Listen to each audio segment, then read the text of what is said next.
ॐ तव कथार्थं तप्तजीवनं कविभिरीडितं कल्पशापं श्रवणमङ्गलं श्रीमदाततं भुवि गृह्णन्ति ये भूरिदा जना। श्री रामकृष्ण वचनामृत। श्री रामकृष्ण देव भक्त लोगों के साथ भगवत प्रसंग कर रहे हैं। श्री रामकृष्ण से एक वैष्णव भक्त से तुम और तुम्हारा ये अज्ञान है, असल तुम और तुम्हारा ये ज्ञान है और मैं और मेरा यह अज्ञान है। ये पिछले प्रसंग में हुआ था। अब श्री रामकृष्ण देव कुछ लोगों का मत मली मल्ली कर रहे हैं। एक साधु को देखा, वे कहते हैं कि साधना करनी चाहिए, इंद्रिय संयम करना चाहिए, सिर्फ ईश्वर की रट लगाने से नहीं होगा। तो श्री रामकृष्ण देव कहेंगे हाँ, इन लोगों के मन में पहले साधना चाहिए, सम दम तितिक्षा चाहिए, ये निर्वाण के लिए चेष्टा कर रहे हैं।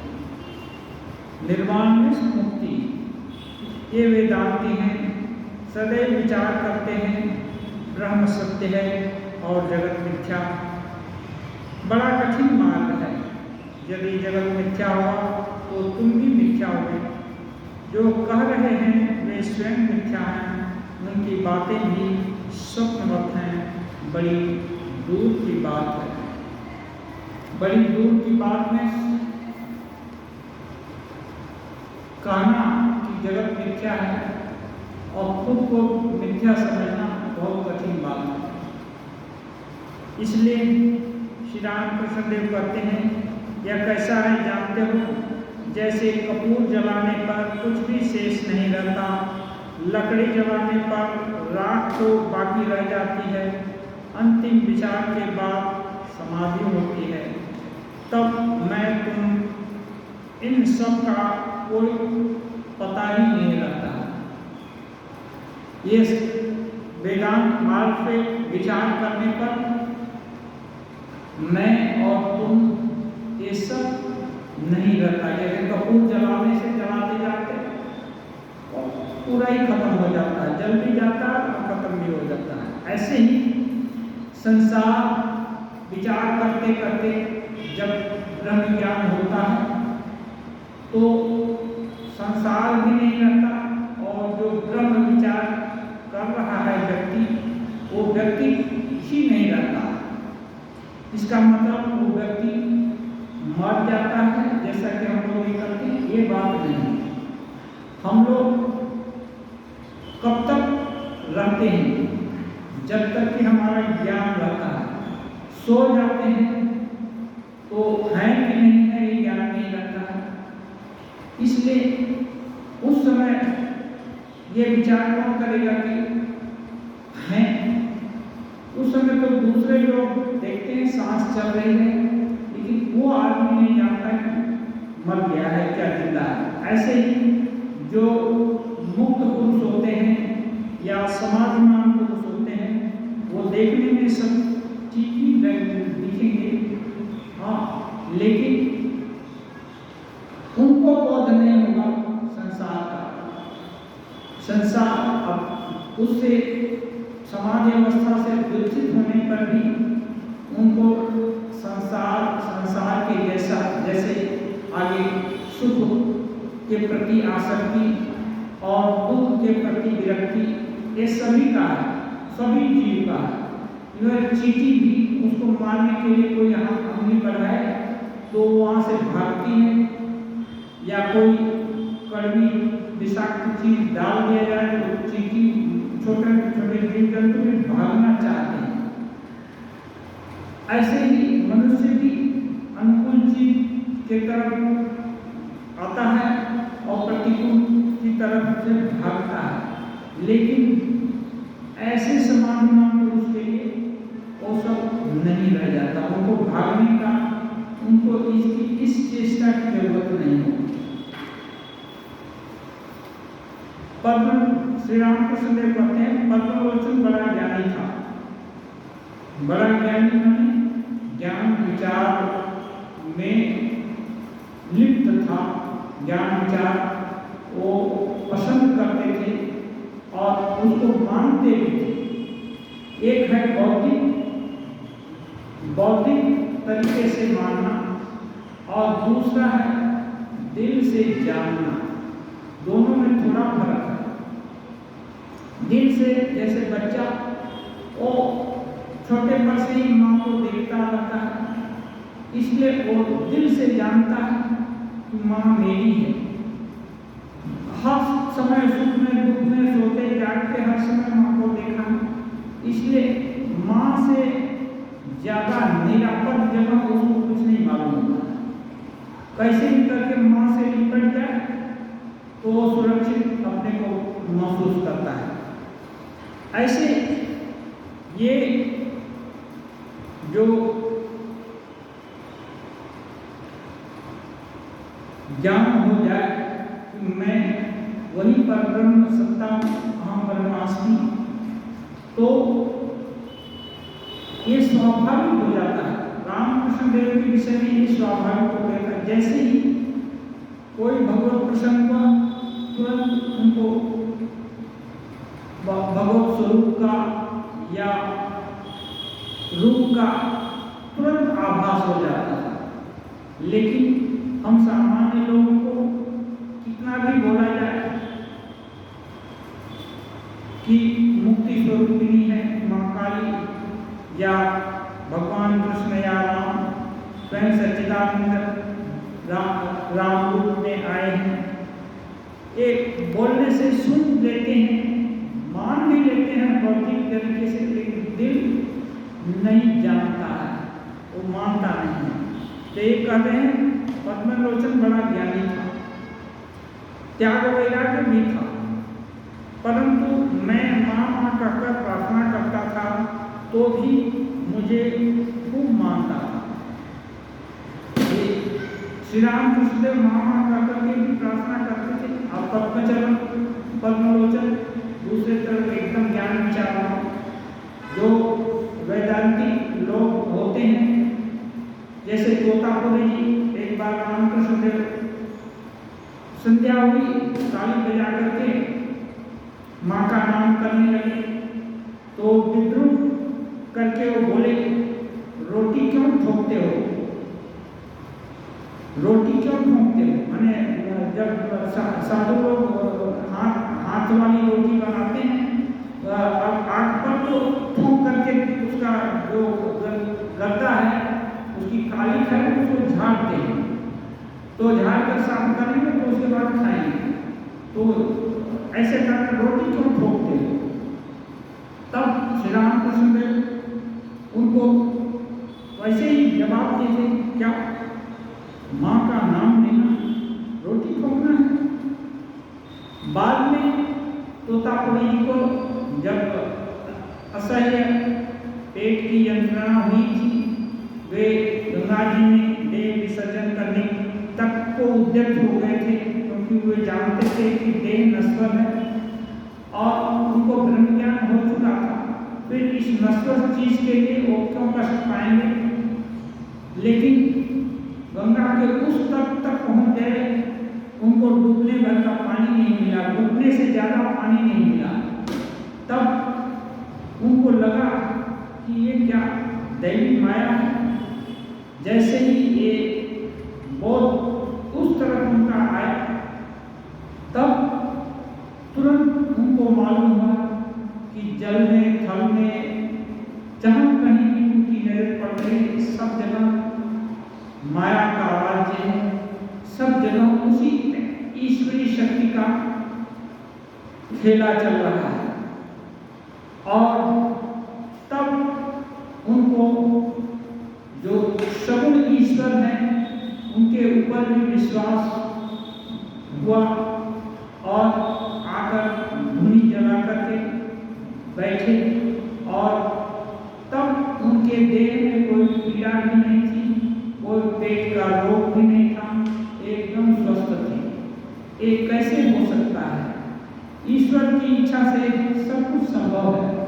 तो ईश्वर ही श्री रामकृष्ण देव की भी इच्छा रही होगी, उसके कारण माँ ने उनको दिखा दिया कि नहीं, सगुण स्वरूप भी होता है। तो इसे सगुण स्वरूप के विषय में वो उनको धारणा हुई। लेकिन वही पद्मलोचन बड़े वेदांती थे, लेकिन रामकृष्ण देव जब वहाँ कर करके प्रार्थना करते थे तो श्री रामकृष्ण देव कहते हैं उस पद्मलोचन नाराज नहीं होता था, उनको खूब मानता था। कहते हैं वह वर्तमान राज्य का सभा पंडित था। सभा पंडित में बहुत बड़ा पद है। वो भी श्री रामकृष्ण देव को किसी पद पोस्ट पर नहीं थे, इनको मानता था। कलकत्ते में आया था, कामारहाटी के पास एक बाग में रहता था। पंडित को देखने की मेरी इच्छा हुई। मैंने हृदय को यह जानने के लिए भेजा कि पंडित को अभिमान है या नहीं। सुना कि अभिमान नहीं है। मुझसे उसकी भेंट हुई।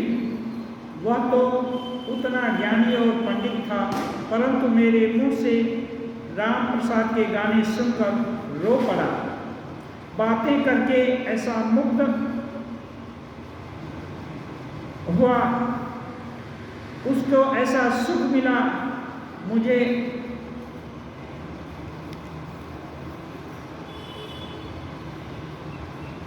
उसको श्री रामकृष्ण से बातें करके बहुत सुख मिला। उसने मुझसे कहा, भक्तों का संग करने की कामना त्याग दो, नहीं तो तरह तरह के लोग हैं, वे तुमको गिरा देंगे। ये साधक की बात होती है। श्री रामकृष्ण देव के संस्पर्श में आकर पद्मलोचन को सुख मिला, लेकिन श्री रामकृष्ण देव भक्त लोगों से घिरे रहते थे। अब उनकी बालक की जैसी अवस्था थी, तो पद्मलोचन बोला कि भक्तों के साथ मत रहो, इसमें कई तरह के लोग होते हैं, तुम्हारे भाव को गिरा देंगे, इससे तुम्हारा अनिष्ट हो सकता है। ये सतर्क रहने के लिए साधक अवस्था में ये जरूरी है, लेकिन सिद्ध अवस्था में फिर उसका जरूरत नहीं होता। पद्मलोचन को नहीं मालूम था श्री रामकृष्ण देव की यही पाली पाली भेंट हुई। बाद में पद्मलोचन भी श्री रामकृष्ण देव को साक्षात अवतार के रूप में ग्रहण किए थे। वैष्णव चरण के गुरु उत्सवानंद के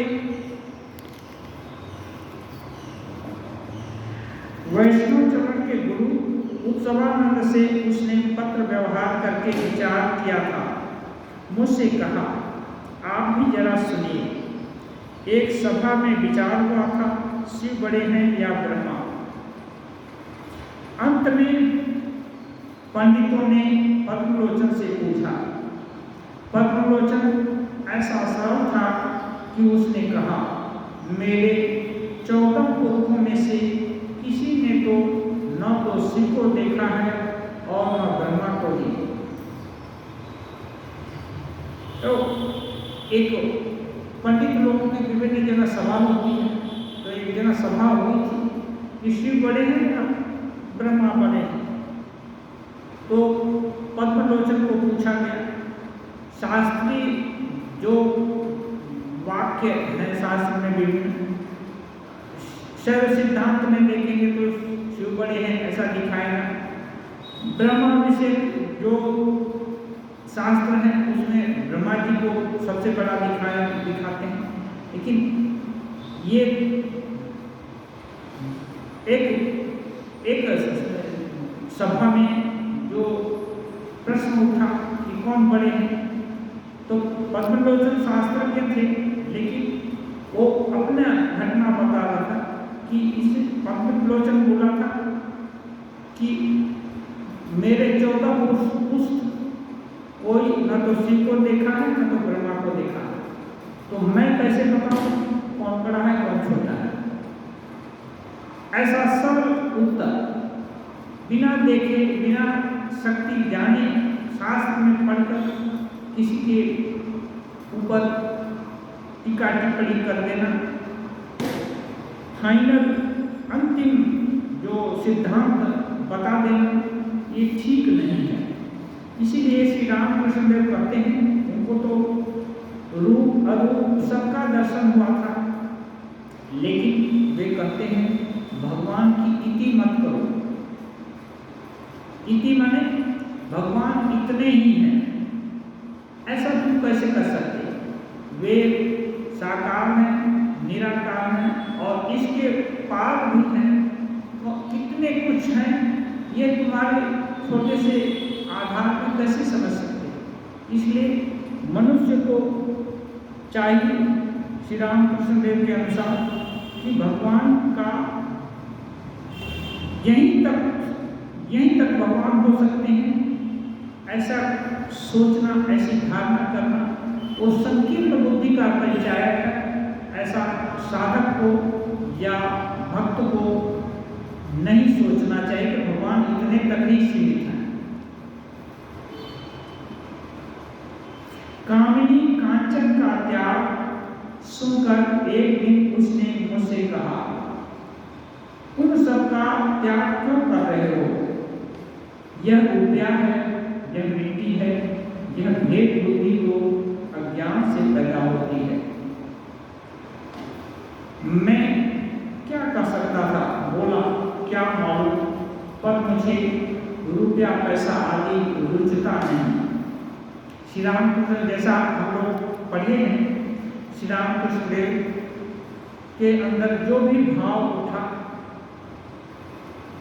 उनके अंदर एक बार हुआ कि रुपये में आसक्ति है क्या, तो एक हाथ में रुपया लिए, दूसरे हाथ में मिट्टी।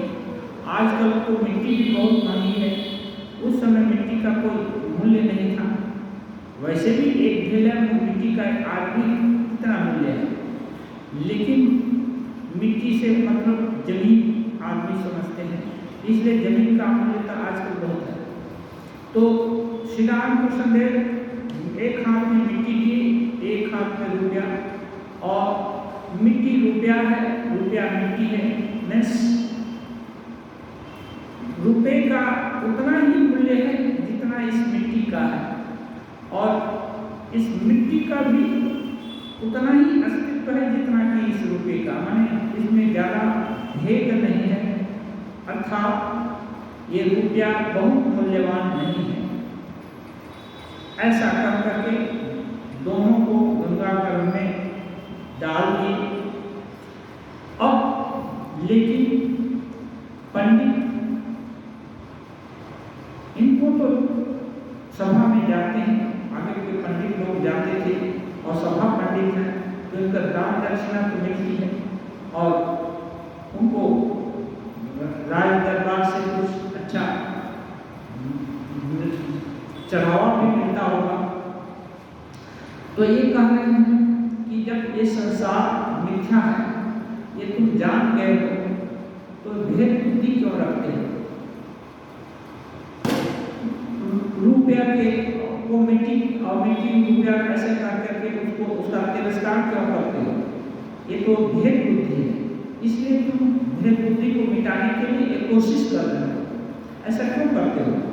जब जान गए कि ये संसार मिथ्या है, तो जो मिट्टी का अस्त्र है वही रुपये का भी होगा, फिर इसमें आसक्ति तुम्हारी कहाँ रही?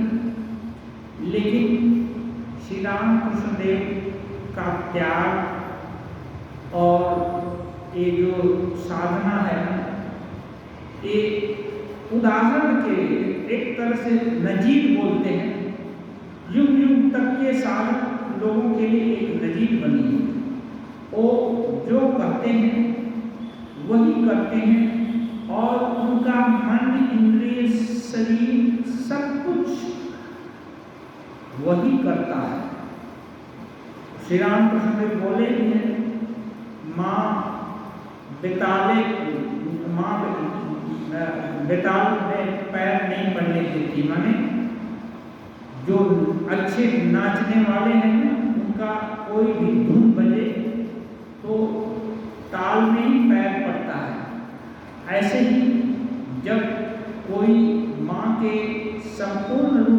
आश्रित हो जाता है, अनन्य हो जाता है, तब माँ उसको क्या करना चाहिए, क्या नहीं करना चाहिए, उसके द्वारा कोई ऐसा कार्य अनुष्ठित नहीं करती हैं जिससे वो किसी भी प्रकार से असत्य आचरण हो। श्री रामकृष्ण देव जब मिट्टी रुपया ऐसा कर गंगानगर में छोड़ दिए, उसके बाद से उनकी ये अवस्था हो गई कि पैसा छू जाने से, उनके शरीर को छू जाने से उनके शरीर में मानो बिच्छू डंक मार दिया है, ऐसा वेदना शुरू हो जाती है। ऐसा नरेंद्रनाथ सुन रखे थे, सोचे थोड़ा टेस्ट करके देखे, नए लड़के थे, हाँ वो टेस्ट करना चाहे तो रामकृष्ण देव की खाट के नीचे 1 रुपया रख दिए एक दिन। और जब रामकृष्ण देव नहीं थे, जब आए रामकृष्ण देव उस खटिया पर बैठते हैं, वैसे ही उछल कर कूद गए, मानो कोई चीज काट दिया हो, बिच्छू मार दिया हो या कुछ हो गया हो। लोग आश्चर्यचकित हो गए, ये क्या बात हुआ, अभी आए इतना चौंक करके ये कराह भी नहीं, उनको कष्ट नहीं दिया। तो झाड़ झूठ कर देखा क्या, कहीं कुछ है, कुछ गड़ गया क्या, तो झाड़ झूठ कर देखा गया तो एक सिक्का मिला, एक सिक्का मिला। श्री रामकृष्ण देव जी को दिव्य दृष्टि भी है, उनको समझ में आ गया कि ये किसकी करतूत है, ये नरेंद्रनाथ परीक्षा लेता है। श्री रामकृष्ण देव नाराज नहीं हुए, लेकिन अनजाने में भी वो जो रुपए के ऊपर वो बैठ नहीं पाए। ये तभी हो सकता है जबकि कोई अतीन्द्रिय शक्ति जो कि उनको मानो जैसे सांस अपने आप चल रहा है, हम लोग को प्रयास नहीं करना पड़ता है, ऐसे ही कोई अतीन्द्रिय शक्ति उनको आवेष्टित किए हुए है, पूरी अधिग्रहण किए हुआ है। जैसे एक बोलते हैं भूत पाए जाने से, जिसको भूतावेश हो गया, अब वो जो कोई भी काम करेगा वो भूत ही करा रहा है, उसको कोई फर्क नहीं पड़ेगा। तो ऐसे ही ये श्री रामकृष्ण देव ऐसा हो गए थे, मानो माँ ही सब कुछ का दायित्व ले लिया है और उनके द्वारा जो माँ की इच्छा है वही सब अनुष्ठान हो रहा है, या बोला जा रहा है, या किया जा रहा है, या सोचा जा रहा है, या समझा जा रहा है। तो इतनी बड़ी बात को पद्म रोचन नहीं समझ सके, तो श्री रामकृष्ण देव ज़्यादा डिटेल में उनको समझाने नहीं गए। उनको वो करते हैं, क्या मालूम बाबू, मुझे रुपया पैसा अच्छा नहीं लगता, इतना कह करके चैप्टर क्लोज करते हैं। रुपया अच्छा नहीं लगता, अब तुम भेदबुद्धि सोचो या जो कुछ भी सोचो, बात क्या है, बात ये है कि महापुरुष लोग जो भी आचरण करते हैं, बाकी लोग श्री रामकृष्ण देव के एक बड़े संघ के रामकृष्ण मठ मिशन जो हुआ है, इसके प्रेरणा स्रोत संस्थापक या जो कुछ भी बोलिए वही सर्वे सर्वा हैं, वो तो जानते थे।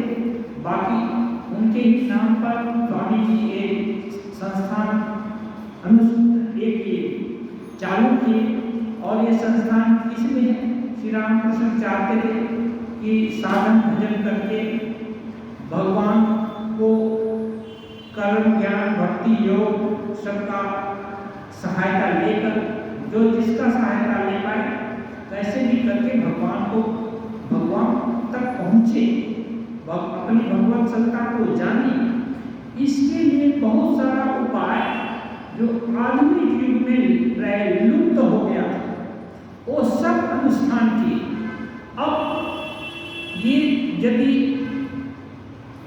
राम भी रखेंगे, काम भी रखेंगे, ये होगा तो शास्त्र भी अप्रमाणित हो जाता है, और दूसरा ये जो आचरण करेंगे लोग उसका ही अनुसरण करेंगे। हाँ, यदि आचरती श्रेष्ठ लोकस तदन वर्तते, भगवान कृष्ण बोले हैं कि श्रेष्ठ लोग जो जो कुछ आचरण करते हैं बाकी लोग उसको ही फॉलो करते हैं। इसलिए श्री रामकृष्ण अपने जन्म त्यागी का चरम आदर्श दिखाए हैं। त्याग क्या चीज होता है वो श्री रामकृष्ण देव को देखने से ही मालूम हो सकता है, अच्छा से विश्लेषण करके देखने से। और इस त्याग के बिना भगवान की अनन्य जो उपलब्धि है ये नहीं हो सकती है। ये साधक को तभी भगवान की उपलब्धि हो सकती है जबकि एक अंतिम स्टेज पर भगवान के प्रति ऐसी शरणागति हो जाए, तभी हो सकती है। इसको दिखाने के लिए श्री रामकृष्ण देव की ये सब साधनाएं हैं। त्यागी के सम्राट श्री रामकृष्ण देव बोलते हैं मैं त्यागी का राजा होऊंगा, सम्राट होऊंगा। तो ये उनकी इच्छा है, माने भगवान के लिए सब कुछ छोड़ने का संकल्प, इसी को त्याग करते हैं। त्याग का मतलब ऐसा नहीं कि खाना नहीं खाएंगे। श्री रामकृष्ण देव खाना नहीं खाते थे ऐसी बात नहीं। श्री रामकृष्ण देव मास्टर महाशय लिखते हैं 12 या जूती चटी जूता है ना 12 किया हुआ, उनको भक्त लोग दिए होंगे 12 किया हुआ जूता पहनते थे, माने महंगा जूता था, एकदम आलमी जूता नहीं था। और एक बोलते मोलस्किन का चादर था। मोलस्किन क्या होता है मालूम नहीं, उस समय वो श्री रामकृष्ण देव अपने कंधे पर लिए हुए थे। तो इसका मतलब ये नहीं कि खाना पीना बंद कर दिए या पहनना बंद कर दिए, ऐसा नहीं। उसके प्रति कोई आसक्ति नहीं है। अभी श्री रामकृष्ण देव की इच्छा एक बार हुई थी कि वो गरद का एक अलखल्ला पहनेंगे, वो बहुत कीमती है, काश्मीर के अलखल्ला, वो पहनेंगे और गुड़गुड़ा से सोना के गुड़गुड़ा से तमक खाएंगे। मथुर बाबू सब कुछ जुटा दिए, हजारों रुपया का रहा होगा उस समय का, आज का कई लाख रुपए का हो सकता है वस्त्र रहा हो। थोड़े देर पहने और गुड़गुड़ा से तमक भी खाए, लेकिन दूसरे ही क्षण उसको निकाल कर फेंके और थूकने लगे उसके ऊपर। हाँ, और उसको फाड़ने जा रहे थे कि जलाने जा रहे थे, तब तक कोई देखा दूसरा उसको जोर से छीन करके लेकर चला गया, नहीं तो उसको जला ही दिए होते। ये सब घटना सुन करके मथुर बाबू नाराज नहीं हुए, खुशी हुए कि ये इतना त्याग का आदर्श जो है ये आपके द्वारा ही संभव है, दूसरे लोग ऐसा नहीं कर सकते हैं। इसलिए बाबा को मानते थे, क्यों?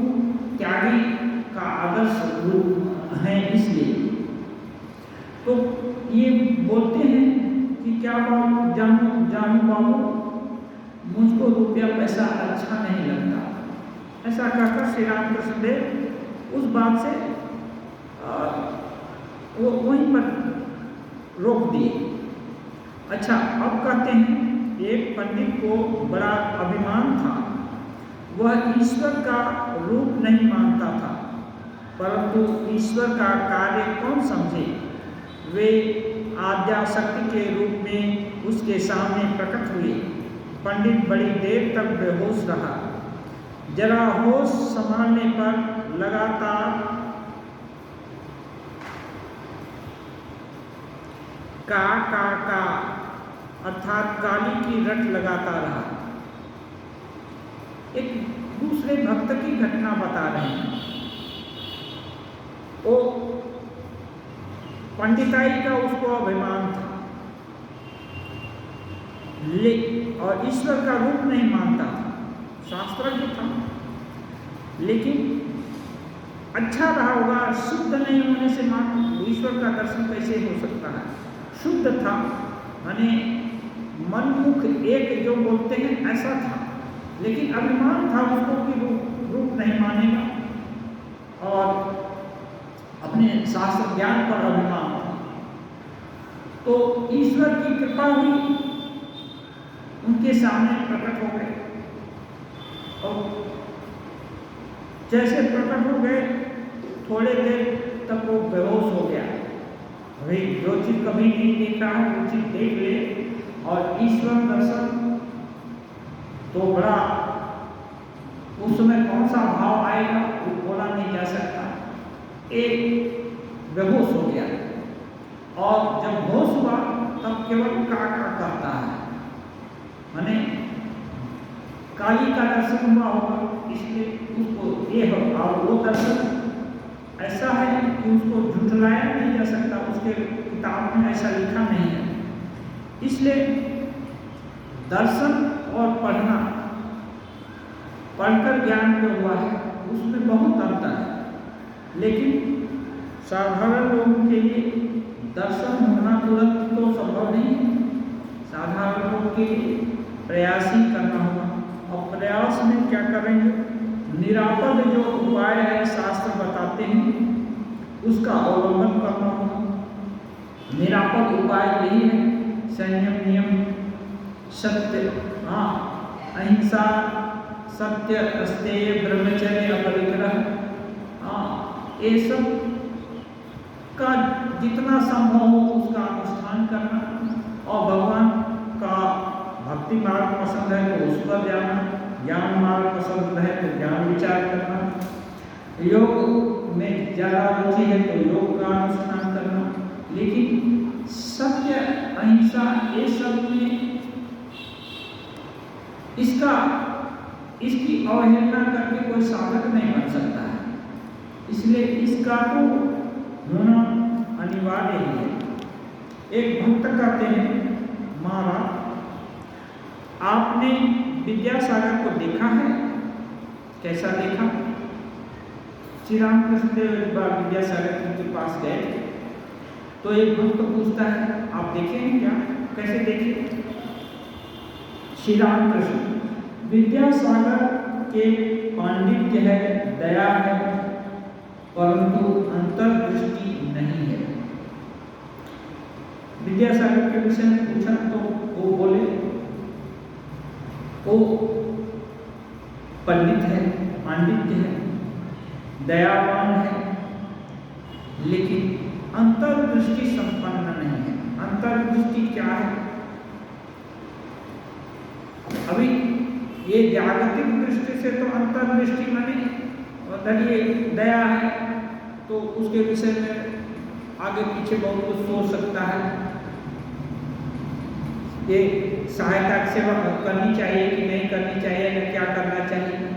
पंडित है तो बहुत कुछ सोच सकता है, लेकिन अंतर्दृष्टि ये श्री रामकृष्ण देव कहना चाहते हैं, उसको अपने स्वरूप के ज्ञान का कोई बोध नहीं है और वो ये जानना भी नहीं चाहता है। बोध न होना एक बात है कि हम नहीं जानते हैं, और जानना ही नहीं चाहते एक दूसरी बात है। यदि हम रोक लगा दिए कि जानने का कोई जरूरत नहीं है तो जानना संभव नहीं होगा। यदि दिल खुला रखे हैं कि यदि कैसे भी करके ज्ञान हो जाए तो हम एक्सेप्ट करेंगे, तो एक दूसरी बात है। तो उनको अंतर्दृष्टि नहीं है, भीतर भीतर सोना दबा पड़ा है। यदि इसकी खबर उसे होती तो इतना बाहरी काम जो कर रहा है वह सब घट जाता और अंत में एकदम त्याग हो जाता। श्री रामकृष्ण देव कह रहे हैं उसके अंदर भीतर में सोना पड़ा हुआ है। सोना किसको कहते हैं?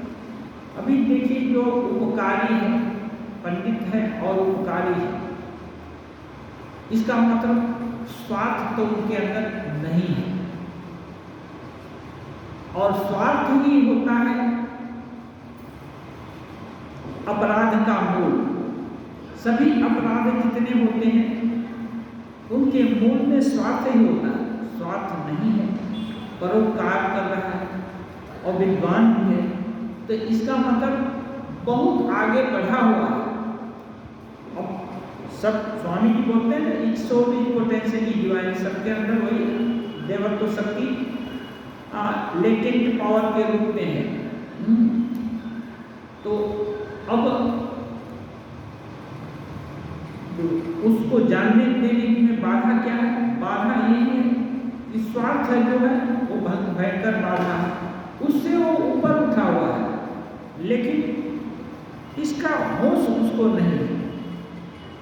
वो इसी से संतुष्ट है कि इतना उपकार हो जा रहा है, मैं इतना विद्वान, इतना पंडित हूँ। इसको योग और सांख्य की भाषा में तुष्टि कहते हैं।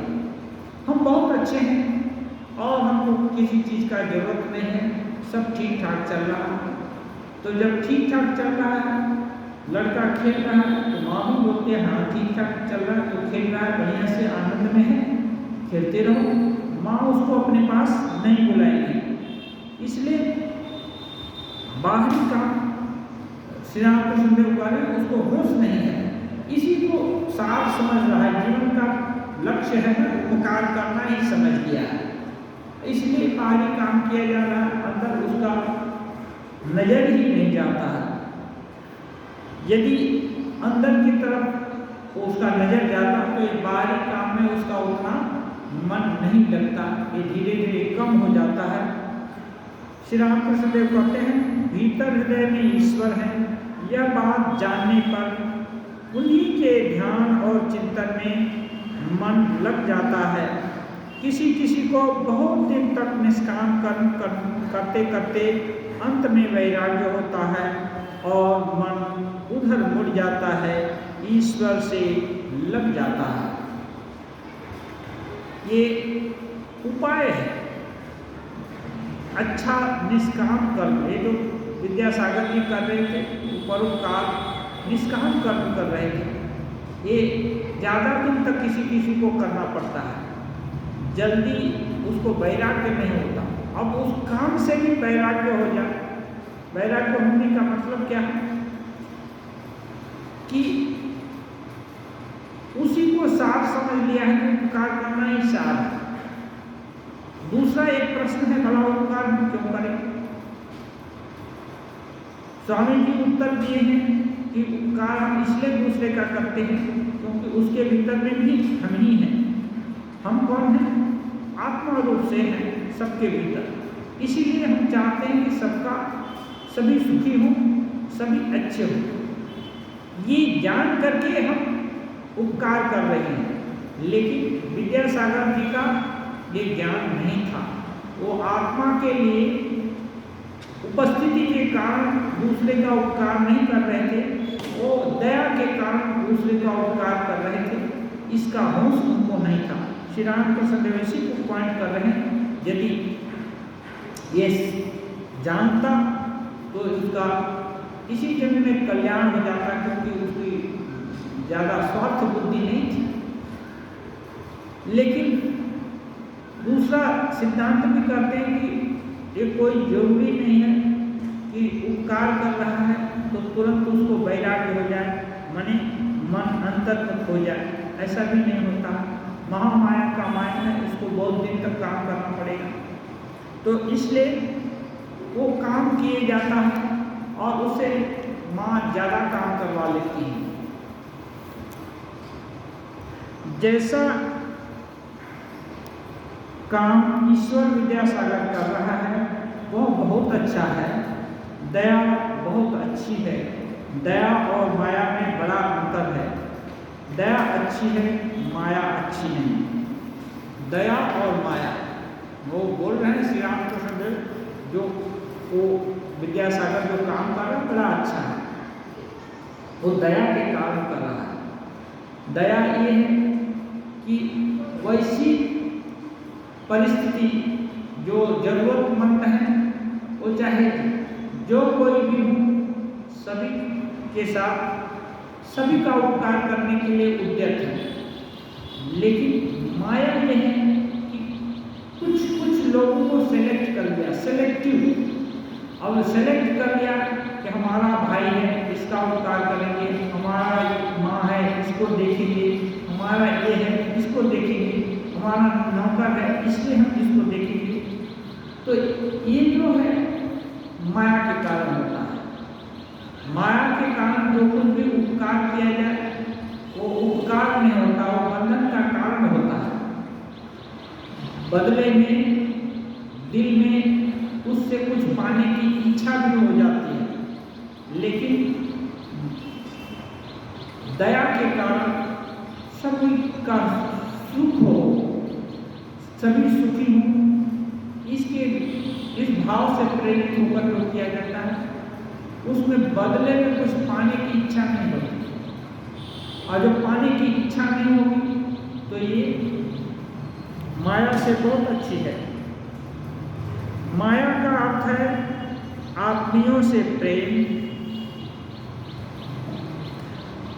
अपनी स्त्री, पुत्र, भाई, बहन, भतीजा, भांजा, माँ, इन्हीं सबसे प्रेम और इनके लिए ही कुछ कुछ करना, ये माया के कारण है। दया अर्थात सब प्राणियों से समान प्रेम। दया का मतलब सब प्राणियों से समान प्रेम, माने जो दुख एक का है वही दुख दूसरे का हो गया, असामर्थ्य है तो वही रिस्पॉन्स उसके लिए भी होगा, सबके लिए वही चीज होगा। एक बात है कि कोई चाहे कितना भी दयावान हो, सारा दुनिया इतनी बड़ी है, सबका कल्याण कोई नहीं कर सकता है, लेकिन एक काम सभी कर सकते हैं, सभी का मंगल हो, सभी सुखी हों, ये कोई भी कर सकता है। तो ये जो सबका सुख चाहना, सभी का मंगल की भावना होना, इसी को गीता में बोलते हैं सर्वभूत हिते रताः। मैंने सभी का कल्याण हो, ऐसी उनकी भावना है।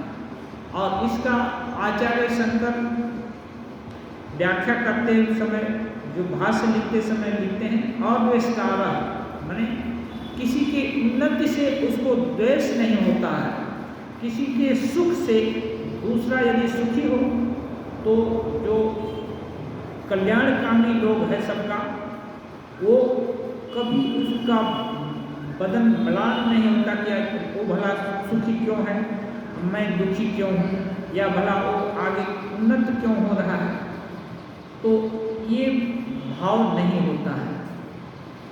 जो कोई भी उन्नत होता है, सुखी होता है, उसके सुख में एक कल्याणकामी आदमी सुखी होता है, इसलिए इनको बोलते हैं सर्वभूत हिते रताः। सबका कल्याण ऐसे लोगों के द्वारा होता है, या सबकी कल्याण कामना ऐसे लोग करते हैं। ब्रह्म त्रिगुणातीत है, मुंह से नहीं बताया जा सकता। अभी ये हेडिंग है, मास्टर पूछ रहे हैं क्या दया भी एक बंधन है? श्री रामकृष्ण देव कहे कि वो दयावान है, लेकिन भीतर उसके क्या है वो जानता नहीं है। तो मास्टर एक प्रश्न कर रहे हैं, क्या दया भी एक बंधन है? श्री रामकृष्ण, वह तो बहुत दूर की बात ठहरी। दया भी इसका मतलब एक बंधन ही है, लेकिन वो दूर की बात हुई। दया सतोगुण से होती है, सतोगुण में जो सत्वगुण है उससे दया होती है। सतोगुण से पालन, रजोगुण से सृष्टि और तमोगुण से संहार होता है। परंतु ब्रह्म सत्व रज तम इन तीनों गुणों से परे, यानी प्रकृति से परे है। इसलिए श्री रामकृष्ण देव कहते हैं सत्व से दया होती है, लेकिन ये ब्रह्म है, सत्व रज तम ये तीनों से परे है। इसलिए ब्रह्म ज्ञान की तुलना में ब्रह्म ज्ञान का जो साधक है उसके लिए ये जो दया है ना, ये भी बंधन ही है, दया भी बंधन ही है, लेकिन ये सर्वश्रेष्ठ है। हाँ, रजोगुण और तमोगुण से श्रेष्ठ है। अब थोड़ा सा अंतर है, वही ठाकुर बोले उसको जान ले, ताकि भीतर में उसके ये है सोना पड़ा हुआ है, मीन्स जो आत्मा है, जो शुद्ध बुद्ध मुक्त स्वभाव है, ये बोध हो जाता या इसको जानने की इच्छा हो जाती, बस कल्याण हो जाता विद्यासागर मसाई का। जहाँ यथार्थ सत्व है वहाँ तक गुणों की पहुंच नहीं। वो बोल रहे हैं श्री रामकृष्ण, जहाँ यथार्थ तत्व है वहाँ गुणों की पहुंच नहीं। यथार्थ तत्व में ब्रह्म तत्व, वहाँ गुण नहीं जा सकते। जैसे चोर डाकू किसी ठीक जगह पर नहीं जा सकते, वे डरते हैं कि कहीं पकड़े न जाए। सत्व रज तम ये तीनों गुण डाकू हैं। एक कहानी सुनो, एक कहानी किसी के रूप में बताते हैं। ये जो यथार्थ तत्व माने ब्रह्म तत्व है, वहां तक एक कोई गुण नहीं जा सकते। इसलिए कोई सोचे कि मैं इतना दयावान हूँ, इतना परोपकारी हूँ, कार्य हूँ, सब कुछ कर रहा है, केवल करता जाए, तो इससे ब्रह्म तत्व को नहीं पा सकता है। हाँ, ब्रह्म को जानने की इच्छा होगी तभी जा सकता है। तो एक कहानी बताते हैं श्री रामकृष्ण देव। कहते हैं एक आदमी जंगल की राह से जा रहा था, जंगल के रास्ते से एक आदमी जा रहा था। 3 डाकुओं ने उसे पकड़ा। रास्ते में 3 डाकू मिले, वो उसको पकड़ लिए। उन्होंने उसका सब कुछ छीन लिया, जो उसके साथ था सब छीन लिया। एक डाकू ने कहा, अब इसे जीवित रखने से क्या लाभ? एक डाकू बोलते, अब इसको जीवित क्यों रखना है, इसका जो माल मटीरियल था हम लोग को ले लिए। यह कहकर तलवार से उसे काटने के लिए हाथ बढ़ाया कि इसको काट देते हैं, खत्म कर देते हैं, जिससे जो मिलना था हम लोग को मिल गया। तब दूसरे डाकू ने कहा, नहीं जी, काटने से क्या होगा, इसके हाथ पैर बांध कर यहीं छोड़ दो। दूसरा बोला, क्यों काटता है, इसका हाथ पैर बांध देते हैं और तब तक हम लोग बहुत दूर चले जाएंगे, फिर ये कोई छुड़ा देगा, जीता रहे, क्या दिक्कत है, इसके जीने में क्या दिक्कत है। अच्छा, तो फिर सबको अच्छा लगा। वैसा करके डाकू उसे वहीं छोड़कर चले गए, उसको बांध दिया और डाकू उसको छोड़कर चले गए। थोड़ी देर बाद उनमें से एक लौट आया। एक डाकू को कर तो दिए तीनों मिलकर के, लेकिन एक डाकू के दिल में लगा कि ये थोड़ा ज्यादा हो गया है। वो निरीह प्राणी यहाँ है, जंगल में बांध दिए, हो सकता है कोई शेर बाघ आकर खा ले या और कुछ हो जाए, बांधने से क्या लाभ। और ये हमारा क्या बिगाड़ लेगा, हम लोग तो डकैत है ना, एक तो साधारण आदमी है, क्या बिगाड़ लेगा।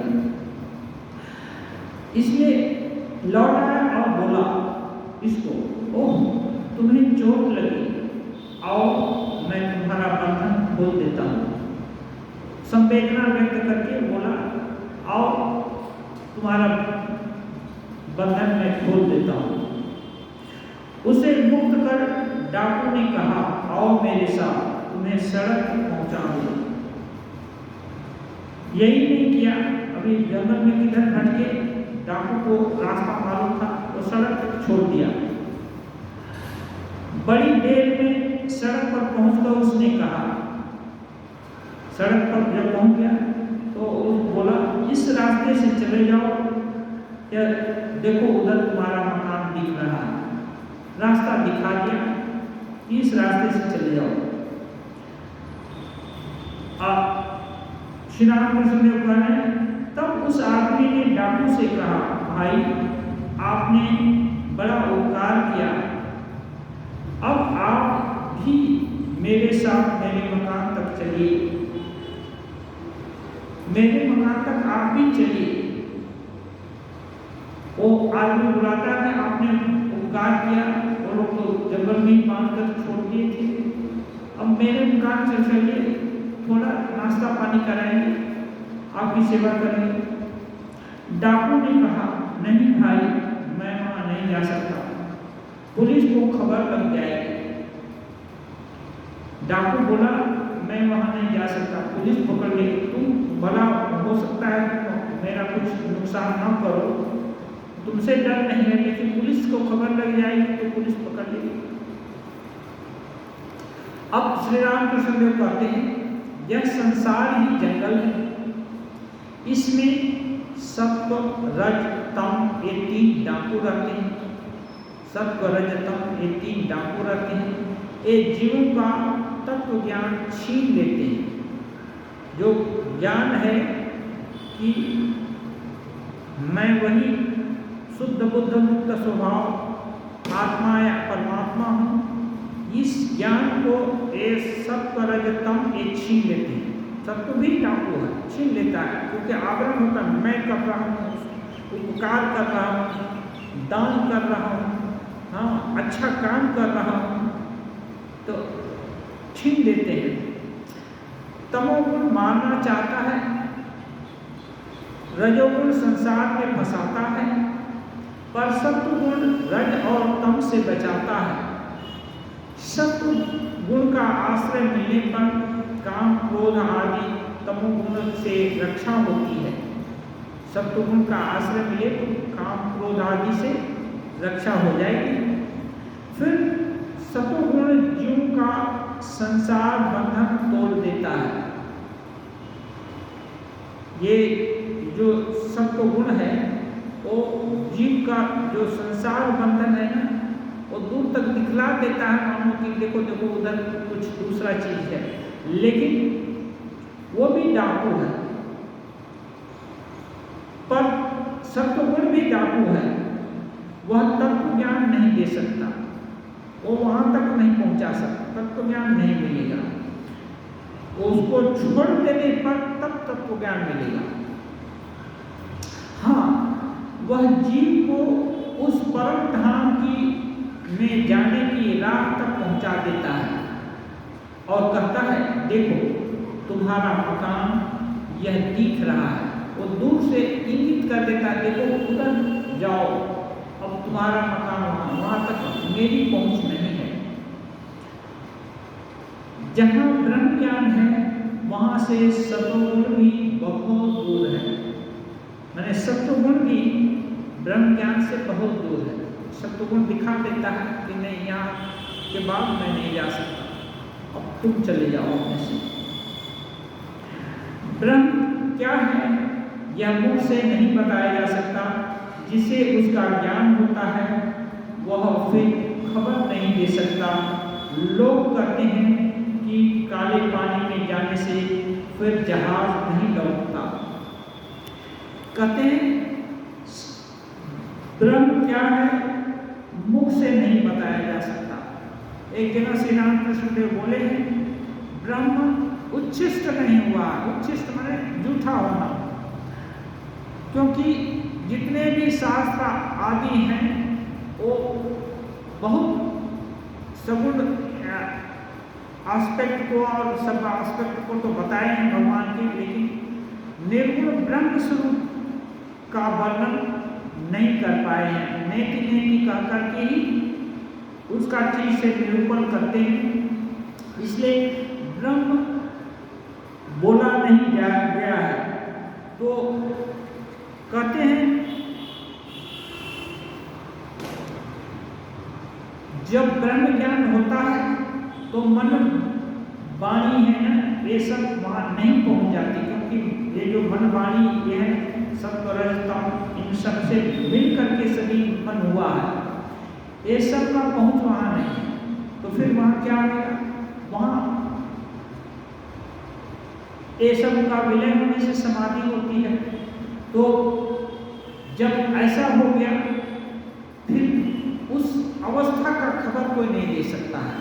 श्री रामकृष्ण देव बार बार चेष्टा किए हैं कभी कभी भक्त लोगों को समाधि अवस्था का वर्णन, उसमें क्या होता है उसका वर्णन करके सुनाए, लेकिन नहीं बोल पाए हैं।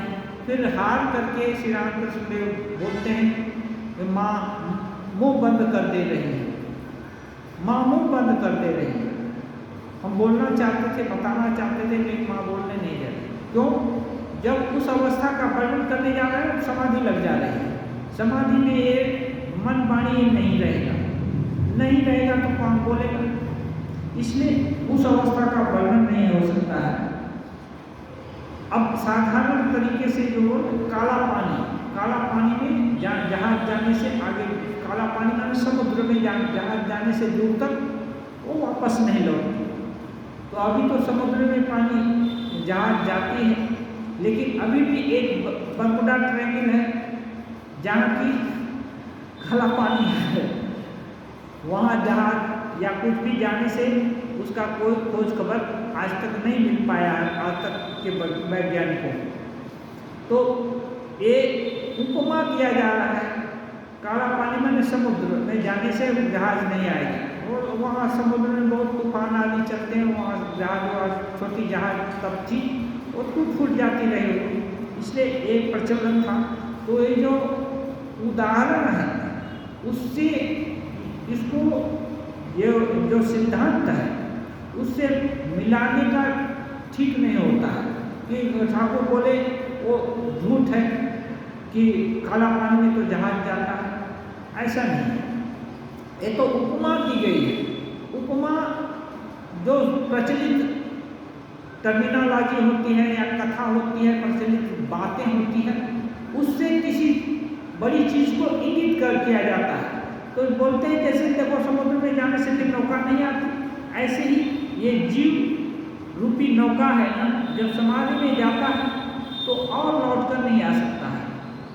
हाँ, कहीं वहाँ का खबर नहीं दे सकता है, उस समय वो जीवित एक तरह से जीव बोध ही उसका खत्म हो जाता है, फिर कैसे बताएगा। और ये भी बोले निर्विकल्प समाधि जिसको होती है 21 दिन में शरीर सूखे पत्ते की तरह झड़ जाता है, माने शरीर का प्रयोजन खत्म हो गया। शरीर का प्रयोजन खत्म हो गया तो शरीर खत्म हो गया। अब हम प्राइमरी की कक्षा में से पास हो गए तो फिर प्राइमरी की कक्षा में क्यों बैठेंगे? तो बैठता नहीं है। किसी का डेस्टिनेशन आ गया, नौका से जा रहा है, तो अब वो नौका पर क्यों बैठा रहेगा? वो ना उतर जाता है, चाहे भले ही नौका आगे जाती नहीं। ऐसे ही जिसको ब्रह्म ज्ञान हो गया और उसका सब कुछ हो गया, वो उसका शरीर का लेने देने का क्या है, शरीर छूट जाता है उससे। लेकिन वही आधिकारिक पुरुष जो लोक शिक्षा के लिए भगवान की अचिंत्य शक्ति से किसी किसी को रख देते हैं, ऐसे और क्या होते हैं अवतारी लोग आकर शिक्षा देते हैं, जैसे नारद और सुखदेव, चैतन्य महाप्रभु, रामकृष्ण देव, ये लोग उपदेश दिए हैं। तो ये चीज़ है जीव में और साधारण जीव में और ऐसे आधिकारिक पुरुषों में थोड़ा सा अंतर है। लेकिन ब्रह्म ज्ञान की अवस्था में आधिकारिक पुरुष भी नहीं बोल सकते, क्योंकि वह बोलने का यंत्र खत्म हो जाता है, रखता नहीं, इनएक्टिव हो जाता है। सब ढांचा पड़ा हुआ है, उसमें मानो जो जैसे यह बिजली है ना, अभी शट डाउन हो जाए तो जितनी भी डिवाइस है वो पड़ी तो रहेगी लेकिन काम नहीं करेगी, फिर लेकिन जब बिजली आ जाएगी तो काम करेगी।